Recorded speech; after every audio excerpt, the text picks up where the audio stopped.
Hello friends, ಇವತ್ತಿನ ಒಂದು ವಿಡಿಯೋದಲ್ಲಿ ಸೆಂಟ್ರಲ್ ಬ್ಯಾಂಕ್ ಆಫ್ ಇಂಡಿಯಾ ಇಲ್ಲಿ ಖಾಲಿರುವಂಥ ವಿವಿಧ ಹುದ್ದೆಗಳ ಬಗ್ಗೆ ಮಾಹಿತಿಯನ್ನು ತಿಳ್ಕೊಳ್ಳೋಣ ಬನ್ನಿ. ಅದಕ್ಕೂ ಮುಂಚೆ ನೀವು ನಮ್ಮ ಚಾನಲ್ಗೆ ಸಬ್ಸ್ಕ್ರೈಬ್ ಆಗಿಲ್ಲ ಅಂತ ಹೇಳಿದ್ರೆ ಬೇಗ ಸಬ್ಸ್ಕ್ರೈಬ್ ಮಾಡ್ಕೊಳ್ಳಿ. ಹಾಗೆ ನಾವು ಮಾಡೋ ಎಲ್ಲ ವಿಡಿಯೋಗಳ ಬಗ್ಗೆ ಅಪ್ಡೇಟನ್ನು ಪಡ್ಕೊಳ್ಳಿ. ಬನ್ನಿ ಈ ವಿಡಿಯೋನ ಶುರು ಮಾಡೋಣ. ನೀವು ಇಲ್ಲಿ ಡಿಪಾರ್ಟ್ಮೆಂಟ್ ಹೆಸರು ನೋಡ್ಬೋದು, ಸೆಂಟ್ರಲ್ ಬ್ಯಾಂಕ್ ಆಫ್ ಇಂಡಿಯಾ ಆಗಿರುತ್ತೆ. ಇದರಲ್ಲಿ ಹುದ್ದೆಗಳ ಹೆಸರನ್ನು ನೋಡೋದಾದರೆ ಸಫಾಯಿ ಕರ್ಮಚಾರಿ ಹಾಗೂ ಉಪಸಿಬ್ಬಂದಿಗಳು. ಟೋಟಲ್ ಆಗಿ 484 ಹುದ್ದೆಗಳು ಖಾಲಿರ್ತವೆ. ಇವುಗಳನ್ನು ನೀವು ಆನ್ಲೈನಲ್ಲಿ ಅಪ್ಲಿಕೇಶನ್ ಹಾಕಬೇಕಾಗಿರುತ್ತೆ. ಇನ್ನು ಈ ಹುದ್ದೆಗಳಿಗೆ ನೀವು ಮಿನಿಮಮ್ 10th ಪಾಸ್ ಮಾಡ್ಕೊಂಡು ಇರಬೇಕಾಗಿರುತ್ತೆ ಸ್ನೇಹಿತರೆ. ನಂತರ ಈ ಒಂದು ಹುದ್ದೆಗಳಿಗೆ ಅರ್ಜಿಯನ್ನು ಸಲ್ಲಿಸುವಂಥ ಅಭ್ಯರ್ಥಿಗಳಿಗೆ ಮಿನಿಮಮ್ 18 ಇಯರ್ಸನ್ನು ಕಂಪ್ಲೀಟ್ ಮಾಡಿರಬೇಕಾಗಿರುತ್ತೆ. ಹಾಗೆಯೇ 45 ವರ್ಷವನ್ನು ದಾಟಿರಬಾರ್ದಾಗಿರುತ್ತೆ.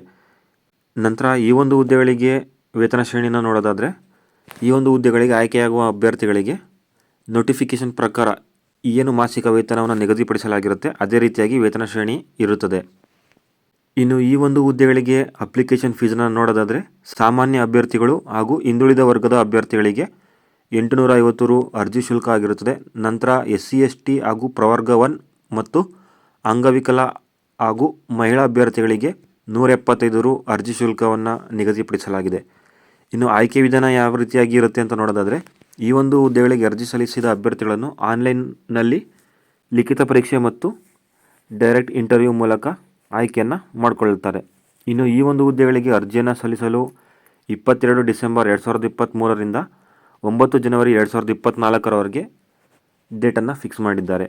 ನಾನು ಡಿಸ್ಕ್ರಿಪ್ಷನಲ್ಲಿ ಕೊಟ್ಟಿರುವಂಥ ಲಿಂಕನ್ನು ಕ್ಲಿಕ್ ಮಾಡಿದರೆ ನಿಮಗೆ ಈ ರೀತಿಯಾಗಿ ಒಂದು ಪೇಜ್ ಓಪನ್ ಆಗುತ್ತೆ. ನೀವಿಲ್ಲಿ ಆನ್ಲೈನ್ ರಿಜಿಸ್ಟ್ರೇಷನಿಂದ ಹಿಡಿದು ಅಪ್ಲಿಕೇಶನ್ ಎಂಡ್ ಆಗೋ ಡೇಟಾನ ಸಹ ನೀವಿಲ್ಲಿ ನೋಡ್ಕೊಬೋದು. ಅದೇ ರೀತಿಯಾಗಿ ಇದು 55 ಪೇಜ್ಗಳ ನೋಟಿಫಿಕೇಷನ್ ಆಗಿರುತ್ತೆ. ಇದು ಡಿಸ್ಕ್ರಿಪ್ಷನಲ್ಲಿ ಇರುತ್ತೆ, ನೀವು ಅಲ್ಲಿಂದ ನೋಡ್ಕೊಬೋದು ಸ್ನೇಹಿತರೆ.